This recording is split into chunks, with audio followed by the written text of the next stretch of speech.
welcome back to my channel. For those who don't know me, my name is Curly. I'm a wife and homeschool mom of 5 boys. Generally on my channel, I like to talk about budgeting, but occasionally I do like to share recipes with you. And today is no exception. I am sharing a recipe. This is gonna be a little different. So most of you probably don't know, but I've gotten really into gardening the last couple of years, and I've gotten really into like preserving food. It seems to be like very trendy right now. Also, I apologize, my kids are playing video games in the basement, so if you can hear Mario in the background, that's why. Anyway, I am going to be canning some banana peppers. Banana peppers are, I've honestly only ever eaten them like pickled on like sandwiches or pizza. So that's what I'm gonna do. I am going to be canning these in my water bath canner. So I thought I would take you along for the ride. Because when I first started preserving food, I was kind of super apprehensive to can. Seems scary, but honestly, it's not that hard. I've only ever done water bath canning. I have not ventured into pressure canning yet, but I thought I'd share this recipe with you because there's not a whole lot of them out there for canning peppers, and show you just how easy this is and how fun. And then the recipe that I'm using today is out of the Ball Canning Back to Basics. It's just basic water bath canning. Really simple, yummy, easy to follow recipes in here. So if you are new to canning, I would definitely highly recommend this. The first time I canned banana peppers, I just did follow a tutorial on YouTube. So there are some out there, but I wanted to buy a recipe book so I could have some more. But you can can all sorts of stuff. Salsa, barbecue sauce, jams, jellies, fruit. I don't know. Pretty much almost anything you can can. It just depends on if you're gonna pressure can or water bath can. I'm not gonna get into the specifics of the difference of the two today, but I'm going to be doing, honestly, the amount I have, which is not that much. I might be lucky if I get 1 to 2 jars of like the little tiny, I don't even know the sizes, itty bitty jars. But first thing we're gonna wanna do is cut up our banana peppers. And basically all you're gonna need ingredients wise is the banana peppers, a couple cloves of garlic. You're gonna want some distilled white vinegar. I like to add a little turmeric because it keeps the color of the banana peppers nice. It keeps them having that yellow color. If you don't use it, that kind of leaches the color out of them, and then they just look kind of white and sad. Like they still taste good, but they just aren't as visually appealing. So if you add a teaspoon or less, like half a teaspoon of turmeric to it, it gives it that yellow color, and so they just look prettier. And then I am gonna add some pickle crisp granules. This keeps your peppers or your pickles, anything you're pickling, from getting soft. Last year I made some pickles and I didn't use this, and they're mushy, like, ugh. I can't handle eating them unless they're on like a burger or something. But if you're someone who likes eating pickles plain, or peppers plain, I definitely would highly recommend this. It just keeps whatever enzyme is in your cucumbers or your peppers, it keeps it from softening them while you are canning them, so they stay crisp and crunchy, which is what you want when you're eating pickled food. I don't know, mushy, ugh, it's gross. So I definitely highly recommend. It's optional, but I do highly recommend getting this. It's the Ball Pickle Crisp granules, and I'm sure there's other brands too. So now I'm gonna just chop these off.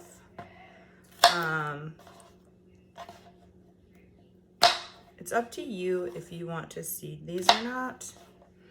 I actually don't know how spicy banana peppers really are. I don't think these are spicy banana peppers.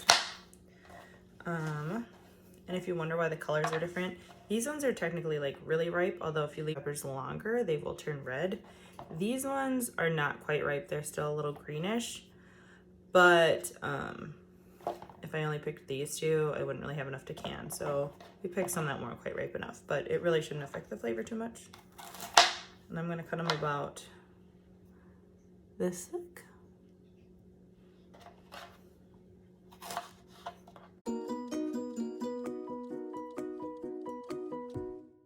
Okay, so this is what I mean. This is like a super tiny knife, but you just go like this and smush it a little bit.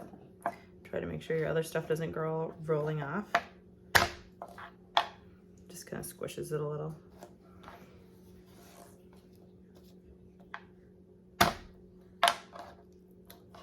So there you are. One nice thing about water bath canning is you don't necessarily need an actual water bath canner. I have this just giant pot, but any pot will do, and then you can just get a canning kit, and it's gonna come with like a thing to pick out your hot jars. It's gonna come with a debubbler, a funnel, and like a rack that you can put in like any big pot you have, and put it in there so that way you can put the jars in it. So you don't actually have to buy actual water bath canning pot. You can just use any giant pot you have, which makes it nice because those are a little expensive. I currently have my 2 jars in here. I've already washed and sanitized them.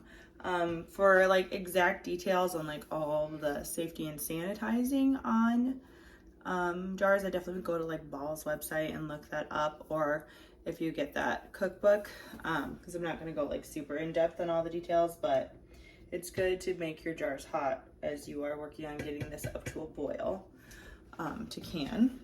All right, so I'm gonna half the brine recipe that they have because like I said, I'm probably only gonna be able to probably make 1 or 2 jars tops with the amount of peppers I have. So it says you want 1 quart, put 2 cups of white vinegar. So I'm going to half that and do 1. All right, and then it says 2 cups of water. So again, I'm halving it, so I'm gonna use 1 cup of water. All right, and I'm also going to add 1 teaspoon of sugar. This is another thing you can omit. I feel like sugar to it is just kind of a little bit of a flavor additive. So you are going to use the pickle crisps instead of salt for this. And it is 1/4 teaspoon per pint that you're using. And so then I had to actually go and look up what size jars I'm using. I'm using 1/2 pint size jars. So I'm using 2, so I'll just do 1/4 teaspoon. And this is calcium chloride, and it just, like I said, helps keep your pickles or peppers crunchy so you don't have icky soft pickles. And then this tells you that you can add the garlic to the brine. I am going to actually add them directly into my jars. So now we're just gonna bring this up to a boil. And once it's up to a boil, we will pack our jars and then add the brine to the jars. All right. So the brine is simmering over there, and I'm gonna take out my jars that are hot. All right, so I have my hot jar. I'm gonna put my little funnel in, and I'm just going to put 1 clove of garlic in it and some of these banana peppers.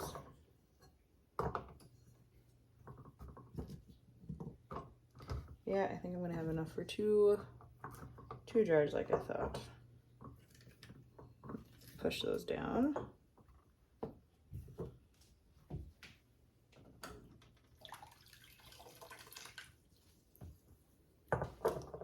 Same thing for this one. You don't have to use a funnel, I just feel like it makes it less messy. Shove that garlic clove in there. All right. Those jars are full. Actually, need to leave the funnel. Another thing I'm gonna do now, this is more of a color thing, like I said, but I'm gonna put in 1/8 teaspoon of turmeric into each jar. And that's just gonna make the color nicer.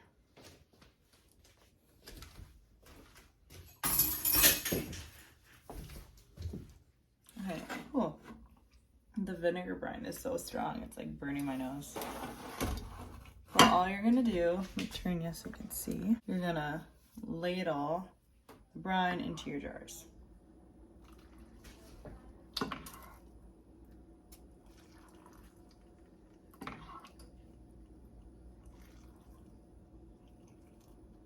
I'm definitely gonna have more brine than I need. but that's okay. Better to have too much brine than not enough.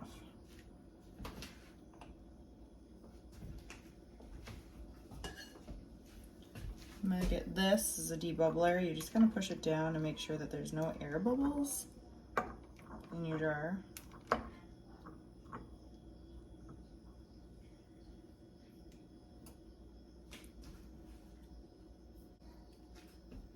And this is nice. It has little measurements for what, so we want to make sure there's half an inch of head space. So you just put this in measure. All right. Carefully move that and do the next one.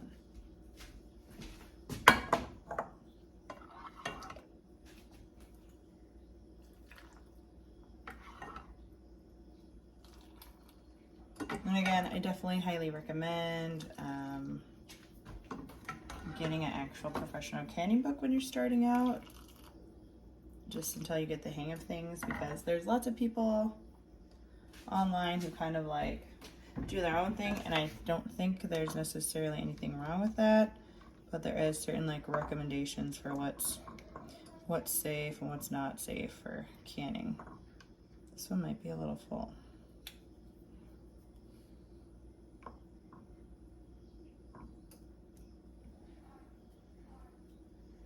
Next, what you're going to want to do, where did it go?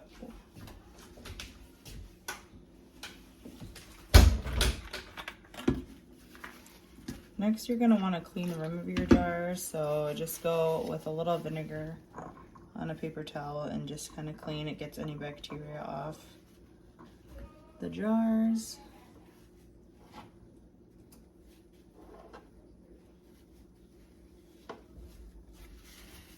Then dry them off.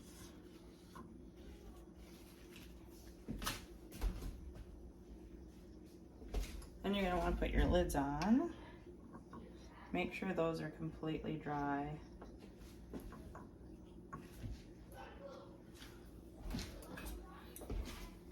And then you screw these on finger tight. And for those who've been canning for forever, don't come at me if I'm doing anything wrong. This is only my second year, and this is my first canning of the season, so definitely still a work in process. Then you're gonna pick them up. See how they have that nice color because of the turmeric? So they'll keep more of that yellow color instead of getting washed out and looking kind of white and sad.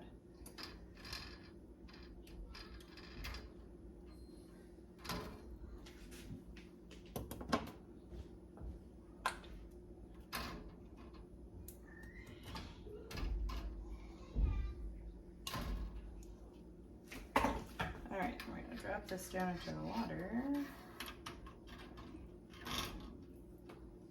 Put the lid on. Now this is gonna need to boil for 10 minutes, but first we gotta get it back up to a boil. So once it's up to a boil, then you set your timer for 10 minutes. And then after 10 minutes, you turn the heat off and you let it set for another 5 minutes.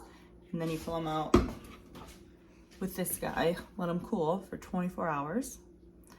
And after 24 hours, you can take the ring off. And as long as the middle part of the lid has flattened and gone in, or excuse me, flattened out, right now it should be in and it pops up and goes flat, then you know it canned properly. If it did not seal properly, then you're just gonna put it in the refrigerator. And again, so I highly recommend getting this book, I'm not sponsored by the way, or any canning book, so that you can go over all the exact rules to make sure that you can safely and that your food is actually preserved. But if you do everything safely, they do guarantee that your food should stay safe for up to 18 months. A lot of people claim that it can go a lot longer than that, but at least guaranteed for up to 18 months if you do everything properly. Okay guys, sorry if the camera's shaky, I'm holding it now, where before I was not. The peppers boiled for, let me turn my timer off. They boiled for 10 minutes and then they sat for 5 minutes. So now all you gotta do is take them out. And don't tip it, because sometimes if you tip it, then you might be risking getting brine. underneath the lid, which can compromise your seal. So all I do is pick them out straight up. Oh my gosh, that is still really hot. And then I just take a towel and like gently dab the water off. But you don't want to push because you don't want to get a false seal. So right now you can see that little, I don't know if you can see the little bubble. Can you tell I have hard water? Even though we use water softener, but it's clouding a little bit. But after 20 minutes or so, maybe sooner, that little bubble should go flat. You'll hear a little pop sound. That one's still up too. But see what I was talking about? That the turmeric makes the color so much nicer. In my basement storage, I have ones that I did without turmeric, and the color is just not as pretty. And this is the first time. Oh, wow, they both already sealed. Did you hear that noise? So anyway, now they're gonna sit here for 24 hours with the rings on. After 24 hours, I can take the rings off and then just store them in my pantry. That is kind of crazy how fast those sealed. So that's fun that you heard the sound. Now you know. So anyway, I am still a very like noob canner. So use my video to get inspired and maybe to kind of like, I find it nice to watch people can so I can kind of like get the motions down and then I follow like actual recipe. So hopefully this inspires you to give canning a try this season. And even if you don't have a garden, like go to a farmer's market, can something. I'm telling you, canning and fermenting are so fun and so satisfying. All right, guys, thanks for watching. If you liked this video and you want more like canning and just cooking content in general, don't forget to give this video a thumbs up and leave a comment down below and let me know if you want more content like this. All right, guys, see you next time. Bye.